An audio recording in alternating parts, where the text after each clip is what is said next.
Hey guys, and welcome to week 2 of our Do Something series looking at injustice. Just a quick reminder that we have our 10 a.m. Zoom this Sunday. Be great to see you guys. Please check in, say hi, even if you just stay for 5 minutes. Be great to see you. That's this Sunday at 10 o'clock. See you there. But let's crack straight on with today's session. Now, I want to tell a story about a time in school. I did music at school, whether you can believe it or not. I did it up to GCSE level, and coming up to our GCSEs we had to prepare 4 pieces of music for our practical exam. Now you could do the guitar, piano, whatever it is, sing, however you wanted to do it, and as part of our preparation for it, our music teacher got us to come in 4 weeks beforehand, before the exam was taking place, and we had to share and do one of our pieces for him. But he did this in front of the whole class. Now we could listen to the piece, but then he would give feedback to the student, and we kind of then had to get on with some work. But obviously, here's a prick, and you're listening in, like, who wouldn't be? And there's this one guy who got up and he played the guitar and he sang. Now, he was really good on the guitar, yeah, and he was genuinely pretty good at singing as well. However, the teacher came down hard. The teacher was like, look, you're good at the guitar, I think you should just focus on that. I wouldn't sing if I were you, because I think it would detract from your guitar playing and probably lose you points, because actually I really don't think you can sing. Which was really harsh, because this guy could sing. He had a good voice. And saying that 4 weeks away from the exam, when he'd done all this preparation anyway, felt really harsh. Even if it was the right thing to say, the audience which he was saying it in front of just felt really unfair. Just really didn't feel right. It was almost felt uncomfortable to witness. Maybe you've witnessed something like that. Maybe it's been something that's happened in a class. Maybe you've seen someone being picked on and bullied. That's felt kind of like it was banter, but actually really it was really sharp. That's unfair. That's not nice. Or maybe you've experienced somebody being picked on because of their skin colour. That's unfair. That's not right. And maybe you look around and you see people sleeping on the streets that can't afford to have a roof over their head or food. It's not fair. It's not right. It's unjust. We see it all around us, and for some of us we see it, some of us we hear about it, we see it on the news, but actually for some of us we experience it. It's something that happens to us on a weekly or daily basis. And maybe last week when we were talking about how in order to do something about injustice, you have to see it first, you were asking the question, okay, I hear that, I get it, but what do I do if it's happening to me? What do I do about that? Because if you have experienced that, and for all of us at some point in our lives, we are probably going to experience that, we'd realise that it's really painful. It's really hard. It can almost be really alienating and can leave us kind of feeling helpless, like, I don't know what to do about this. It feels too big. So I think the question that we wrestle with today is, what do we do about injustice when we find ourselves that it's happening to us, not just around us?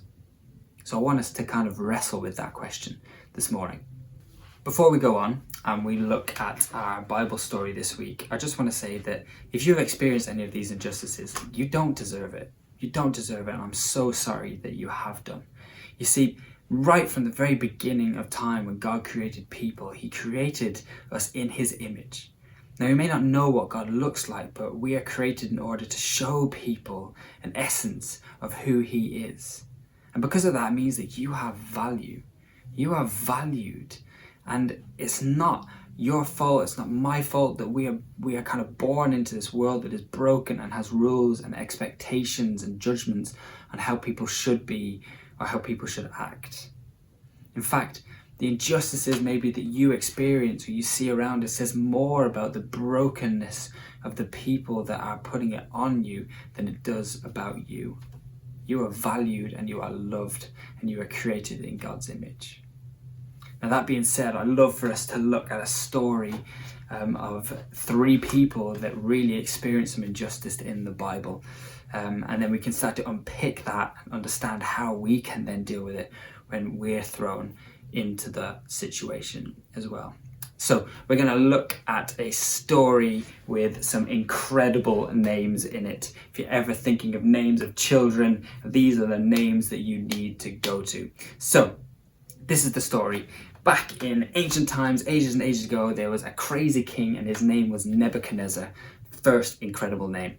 Now, he was a bit of a power crazy guy. He'd conquered God's people and he liked to get his way. And in order to do this, he'd built this massive golden 90-foot statue. And he said to everybody, you need to praise and worship this statue. Okay? And I'm going to play music. And every time you hear that music, you need to bow down to that statue. You need to worship this statue. And if you don't, I will throw you into a fiery blaze. Now, you're probably thinking, that's a bit of an over-exaggeration. What are you talking about? But that's what he did. He was nuts. Now, up steps are three people. We have Shadrach, Meshach, and Abednego. That's right, three other incredible names. Shadrach, Meshach, and Abednego. Now, these guys loved God. They loved him and they worshipped him and they would not follow the king's rules no matter what he did. They refused to bow down when that music played. They refused to worship that statue because they worshipped the one and true God. Now, some people got wind of this and started to come up with plans and ideas of how they could get these guys into trouble. So obviously they told the king. Now, when the king heard this, you heard how kind of power crazy he was. He was not happy at all. In fact, the Bible explains it as being a full-on rage at the fact that this was happening. So he had Shadrach, Meshach, and Abednego brought to him, and he gave them one more chance. He said, look, I'm going to give you one more chance. I'm going to play this music, and you're going to bow down and worship this statue. If you don't, then you're going in that fire. He played the music, and the three guys stood against him and refused because they only worshipped God. The king was furious. So you had them bound, tied up, and thrown into a hot, fiery furnace. Now, this fire was so hot, that in the story in the Bible it says that the soldiers that brought the three of them in to throw them in died because the heat was so hot. That's how insanely intense this was. Now, I don't know about you, but I hear that story and I'm like, that's really unfair. They didn't deserve to be thrown into a fiery furnace because they refused to bow down to a statue. They had every right to worship God. That was unfair, it was not right, it was unjust that this happened to these guys. But check out what happens next in this story. Let's have a read. But suddenly, Nebuchadnezzar jumped up in amazement and exclaimed to his advisors, didn't we tie up three men and throw them into the furnace? Yes, your majesty, we certainly did, they replied. Look, Nebuchadnezzar shouted, I see four men, unbound, walking around in the fire unharmed, and the fourth looks like a god. Then Nebuchadnezzar came as close as he could to the door of the flaming furnace and shouted, Shadrach, Meshach, and Abednego, servants of the Most High God, come out, come here. So Shadrach, Meshach, and Abednego stepped out of the fire. Then the high officer officials, governors, and advisors crowded around them and saw that the fire had not touched them. Not a hair on their heads was singed, and their clothing was not scorched. They didn't even smell of smoke. Now, we're not sure who was in the fire with these guys. Was it God? Was it Jesus? Was it an angelic being? We don't know. But what it does say and what it does show is that God didn't let these guys suffer by themselves. In fact, he stood in the midst of the blaze with them. And it's amazing because when you experience injustice, you don't have to experience it alone. Jesus is prime example of that. He came to this earth. He was born a baby. He grew up. He experienced life like we experience life. He experienced huge injustice so that he could connect with that experience with us so that we can know that he has been there and been through it and is by our side when we experience it. Now, you're probably thinking to yourself, okay, I hear the story, I see that these guys are thrown into a fire and they weren't harmed, but yet I experience injustice and I do feel harmed. I do feel hurt. I do feel alone. And I get it. I get that. Completely get it. And there's going to be times when we really do feel that. But what I feel like this story says, what I feel like when we look at the life of Jesus and what he says to us is he says, yes, you may face this stuff, but I am the rock that stands with you, that helps you stand in and amongst the midst of it. I know there might be times when you feel alone. There might be times when you do feel burnt, but I'm never far. I'm never gone. I'm there with you. I am there to hold you up and to keep you standing in amongst all of it. I got a little video clip that I want to use to help kind of explain this a little bit more. And it's this amazing clip of this dog that gets rescued. Check it out.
Чуть-чуть не достает.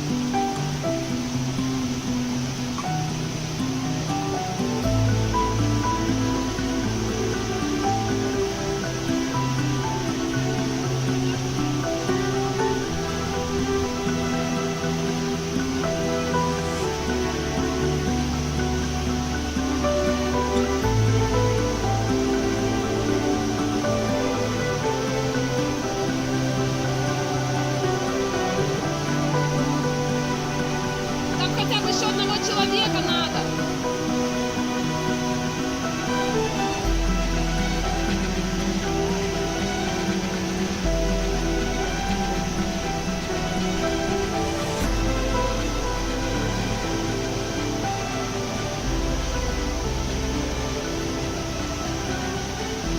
Давай, давай, давай, давай.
You see, sometimes we feel like that dog, don't we? We're kind of stranded in amongst all of this rushing water, and we're being wet, and we're feeling the water, and we can feel it coming.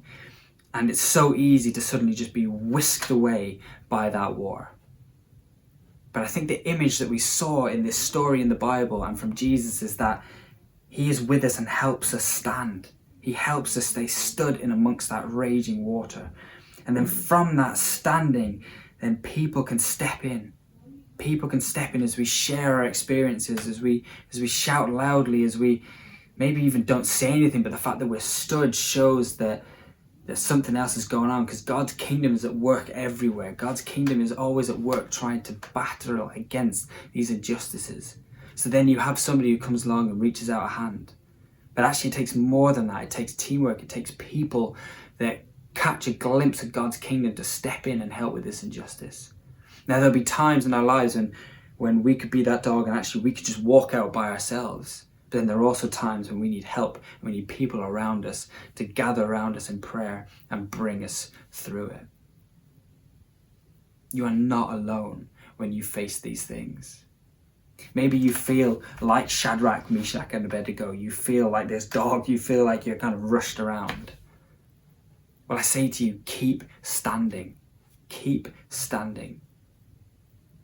And know that God is with you, and God is your strength, and isn't going to leave you in the midst of all of that. He's going to keep you standing. He is the person that you can lean on. And then from there, share your experience. Pray to him, seek him, reach out to people.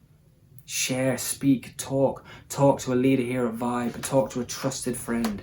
Share your experience and just keep standing, because you will get through it. God isn't going to leave you. Or maybe you hear this story and actually you feel a little bit more like you're coming at it from Nebuchadnezzar's side. Where actually you're like, oh man, do you know what? Actually, I'd be involved in some stuff that just isn't quite right. Well, be the change that you want to see. Change your approach to that situation. Change your approach to how you deal with somebody. Change your approach to what you might be saying to somebody, or maybe the circles of which you're hanging out with, because actually it's quite toxic and it's going down a line that isn't fair, it isn't right to people. You can be that change. That's up to you, and I challenge you to change that mindset. Be that change that you want to be. And remember, guys, like when we experience this injustice, and if you are experiencing this injustice, you are not alone. A song's going to play now for you guys, and I just want you to take this 3 minutes to just really reflect. Sit, listen to the words.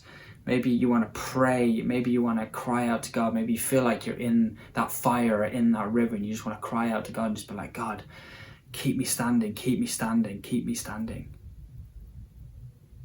Just spend some time, reflect, and just take a moment to be with God in this time.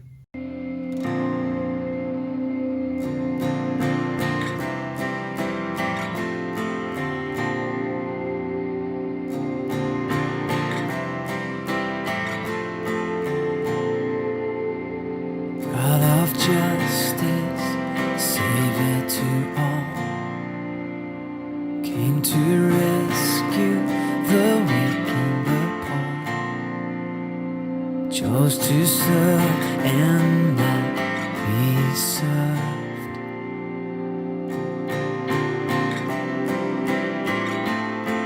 Jesus, you have called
fill us up, send us out. Fill us up, send us out. Fill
must go.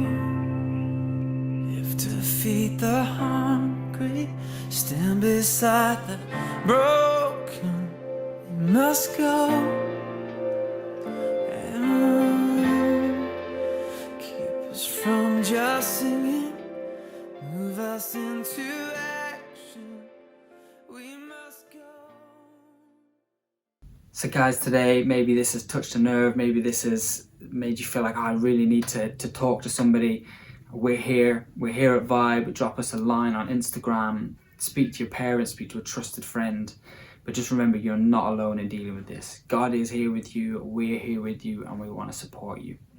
But guys, have a great week, and remember, log in at 10 a.m. and Zoom. Love to see you guys there, and we will see you back here next week for part 3 in our Do Something series. Take it easy, guys. Bye-bye.